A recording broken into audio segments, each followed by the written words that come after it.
Entonces con el ministro del Interior, Walter Albán, y la pregunta es cómo vamos a hacer para contener y luego pasar a la ofensiva, digamos, reducir el imperio que están ganando cada vez más estas bandas, ¿no? Las mafias están ganando terreno. Estos casos en los que se ha podido develar algunas bandas en el norte, quienes lo han hecho son grupos de policías de Lima, que han ido, grupos de inteligencia o de, no sé, de la DIRINCRI, no sé exactamente de dónde, de Lima, que han ido allá. Fundamentalmente sí, inteligencia y la dirección de criminalística, pero en realidad ahora ya como parte de esa experiencia que ha sido bastante positiva, lo que estamos haciendo es trasladar contingente a todas estas ciudades que permanece en bases, digamos, como acuartelado. Hemos puesto al frente a generales que tienen ya una trayectoria muy experimentada en esta tarea y que tienen muy claro la manera en que tenemos que actuar en estos casos, y por tanto también hemos comenzado a trasladar personal de inteligencia y especializada en investigación criminal. A esas bases, son bases... No, a estas ciudades. O sea, lo que digo es que los contingentes policiales, por ejemplo, los 480 que hemos presentado en Trujillo hace 2 semanas, son gente que ya no está distribuida o dispersa, sino que preferimos tenerlas juntas, con una dedicación exclusiva a la institución. ¿Y acuartelada? Digo acuartelada en el sentido de que están permanentemente al servicio de la institución, con horarios por supuesto, pero entonces apoyan en trabajo de patrullaje, apoyan para operar cuando los grupos de inteligencia y de... O sea, esos no están en 24x24. No están en 24x24. Entonces vamos a ir reconstruyendo la policía, digamos, a partir de estos grupos. Vamos a irla reconstruyendo a partir de estos grupos y con medidas que tenemos que tomar también complementarias para desestimular, por lo menos, y en algunos casos prohibir, que los policías puedan seguir trabajando para terceros, ¿no? Porque, bueno, hoy entramos en el tema del 24x24. ¿Cómo va ese asunto, digamos? En este momento ya tenemos nuestra propuesta, digo, la del sector interior, ¿no? Concluida. Tenemos ahora que conversar con el Ministerio de Economía y Finanzas respecto a cuánto de lo que requerimos para financiar la propuesta nos pueden otorgar. Eso estuvo planteado desde antes así, no era posible prever una cantidad precisa y por eso no fue requerida en el presupuesto, pero sí que íbamos a hacer el requerimiento cuando tuviéramos ya elaborada la fórmula que queríamos poner en práctica. ¿Y ya la tienen elaborada? La fórmula sí, pero necesitamos ver hasta dónde podemos avanzar y eso requiere de contar con los recursos que el Ministerio de Economía nos tendría que conceder por una ampliación presupuestal. ¿Y eso cuánto sería o para cuántos policías sería?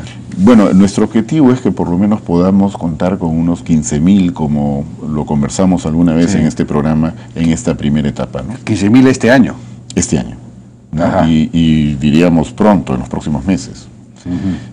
Lo que queremos es, en esta propuesta, que ya no la llamamos sustitución del 24x24, porque en realidad ese es un tipo de labor y de horario que utilizan algunas actividades de la policía y que probablemente las van a tener que seguir utilizando a futuro, por ejemplo en cuidado de cárceles o la gente que trabaja en investigación criminal. Pero de lo que se trata es de que no tengan que estar trabajando un día para la policía y otro día para terceros. Eso es lo que ha de alguna manera, creo yo, deteriorado por completo la capacidad de actuación de nuestra policía. Tenemos que recuperar que la dedicación sea exclusiva. No lo vamos a poder hacer de inmediato, pero podemos ir progresivamente y además poniendo orden, porque hay servicios que se justifican plenamente, como por ejemplo puede ocurrir con los bancos o con instituciones públicas, incluso que también reclaman estos servicios. Muy bien, los vamos a poner en convenios, los vamos a transparentar para que todo quede muy bien regulado. Y lo que esté fuera de eso no va a poder continuar. Bueno, eso es importante. Es decir, no se va a poder seguir trabajando para las mafias, por ejemplo. Así es. En los días de Franco. Nos tenemos que cuidar de eso, sobre todo. Bueno, eso es importante. Ahora, en términos legales, usted ha mencionado la necesidad de un acuerdo político y de una ley que permita depurar la policía, ¿no es cierto? Pero hay otros temas. ¿Cómo hace utilizan constantemente el recurso a las medidas cautelares, por ejemplo, los delincuentes, las mafias, para salirse con la suya? Es decir, utilizan el Poder Judicial y lo utilizan muy fácilmente. ¿Esto no se puede regular de alguna manera? Sí, hemos conversado al respecto con el doctor Mendoza, precisamente en el Poder Judicial. Ya se han tomado algunas medidas interesantes. Por ejemplo, yo quería cuidar de que no se nos produzca lo que ocurrió en el pasado, y era de que es importante que la policía rote. Cuando la policía se queda demasiado tiempo en un mismo lugar, esto genera problemas de corrupción también. Eso es una cosa que está demostrada. En algún momento, por ejemplo, me contaban que se hicieron desplazamientos de personal que estaba en la ciudad de Trujillo, y ese desplazamiento tiene un costo porque hay que pagar pues los traslados, y no solo de quienes se van sino de quienes llegan. El costo fue de $1,5 millones aproximadamente en ese momento para un grupo, para un número que había la decisión de trasladar, y luego todos volvieron por medidas cautelares, ¿no? Sí, pues. Esto, me explicaba el doctor Mendoza, dio pie a que se hiciera, bueno, además de intervenciones de la Oficina de Control y que se sancionara a algunas personas, algunos jueces, magistrados que habían actuado en esto, pero también a directivas que han emanado de su despacho sobre el no dejar que se instrumentalice al Poder Judicial en estos temas. Y por eso es que las condiciones están dadas ahora para poder hacer traslados como corresponde, no solo en Trujillo, en otros lugares. ¿Usted cree que ese tema estaría más o menos controlado? Yo creo que por lo menos hay más conciencia de esto y hay mejores reflejos para poder actuar, pero también es verdad que se necesitan normas. El doctor Mendoza me dijo ya, él está planteando iniciativas en ese sentido, y nosotros las vamos a apoyar por eso en el Congreso, para que se regule mejor todo lo que tiene que ver con procesos constitucionales y con medidas cautelares. Nosotros, por ejemplo, estamos en la idea de que sería importante que las medidas que tienen que ver con estas cautelares puedan ser apelables antes de que se ejecuten. Es decir, no permitir que apenas se dicta la medida se ponga inmediatamente en suspenso o se paralice una cuestión que es importante para la administración poder ejecutar. Que esto pueda ser apelable, le llaman esto en doble efecto, de forma que un colegiado revise esa decisión, ¿no? Claro. Esto me parece que la práctica demuestra que es lo más razonable y también lo estamos solicitando. Y en el tema de las invasiones, por ejemplo, es inaudito, hasta ahora no entiendo por qué solamente hay un plazo de 24 horas para poder desalojar, y después de eso ya se requiere todo un proceso judicial. Claro, porque se están aplicando normas que tienen que ver con la cuestión posesoria, y entonces se entiende como que transcurrido ese, que es en lo que en la práctica, digamos, ha funcionado, transcurridas esas 24 horas, la policía ya no puede actuar, sino tiene que irse a una judicialización. Y eso obviamente hace que se consolide la invasión.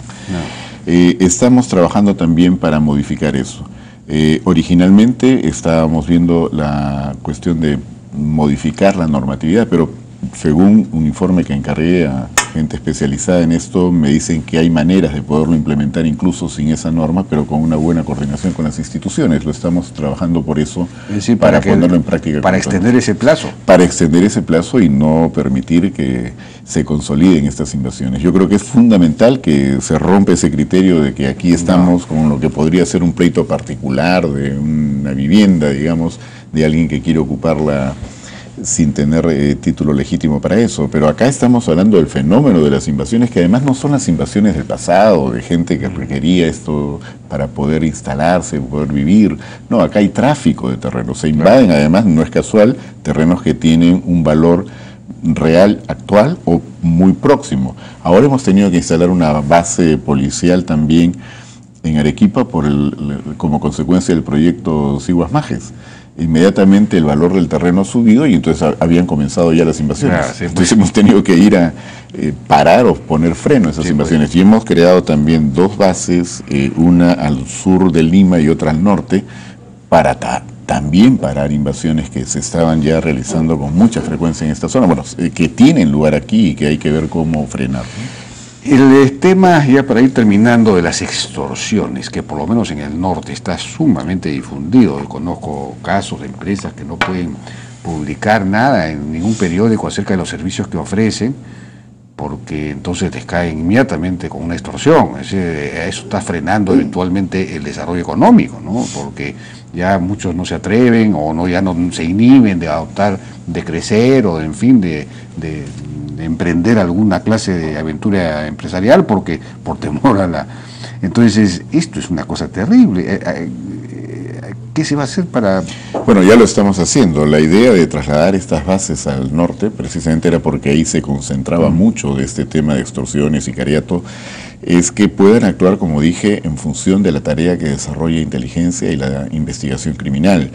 Ahora, ya se están haciendo operativos muy importantes. Por ejemplo, en Trujillo, a los vehículos que tienen estos stickers, que dan cuenta de que están cumpliendo, digamos, con el pago para no ser sujetos, bueno, ya se está erradicando estos stickers. Hay acuerdos con los transportistas para prestarles este apoyo, esta colaboración de la policía y la seguridad que hay que brindarles.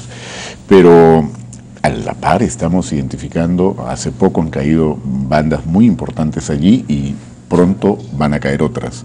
De lo que se trata es de que esta tarea pueda generar confianza y, por suerte, por ejemplo, en Trujillo se ha llegado a un acuerdo muy claro con los alcaldes distritales, sobre todo de los distritos donde más se concentran estos delitos, que son La Esperanza, también en Florencia de Mora y El Porvenir, con el alcalde provincial, con el presidente del gobierno regional.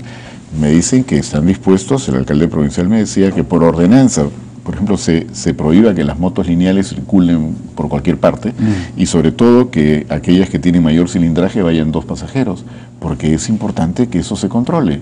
Se sabe que la mayor parte de estos crímenes los cometen en motos lineales 2 pasajeros. Entonces hay medidas que tienen que ser adoptadas. Hemos estado acostumbrados a vivir de otra manera y probablemente de alguna forma hay resistencias a cambiar ciertas prácticas, pero debemos ser conscientes de que todos tenemos que contribuir a eso. Y por último, una cuestión que ahora se está ya realizando, más allá del proyecto con Proinversión y los bloqueadores que se van a colocar en cárceles en 33 penales en el país, hemos adelantado esto en el caso de Trujillo y Chiclayo, en Pixi y El Milagro ya se están instalando los bloqueadores, o sea que pronto los vamos a tener funcionando y el plan que ahí estamos desarrollando abarca mucho más que solo la actuación policial. Yo creo que vamos a tener por eso resultados pronto y espero que los tengamos para que el país pueda entender de que sí estamos en capacidad de vencer a la criminalidad, pero necesitamos trabajar mucho más juntos. Bien, Walter Albán, ministro del Interior, muchas gracias y suerte. Y sobre todo, bueno, buen trabajo en este asunto. Necesita usted un equipo ahí. ¿Ha podido reunir un equipo? Porque esto necesita mucho cerebro y mucho trabajo. Aprovecho para decir que ahora la mejora en sueldos permite tener un poco, reforzar los equipos. Esto es una cuestión sobre la cual hay mucho que decir, pero sin duda creo que el país se está afectando y no hemos sido conscientes de la manera en que esto se había producido, ¿no? Bien, Walter Albán, muchas gracias. Gracias, Emén. Vamos a una pausa y regresamos ahora con Natalia Amprimo y Aníbal Quiroga para ver el tema de las funciones de la primera dama y su constitucionalidad. Regresamos.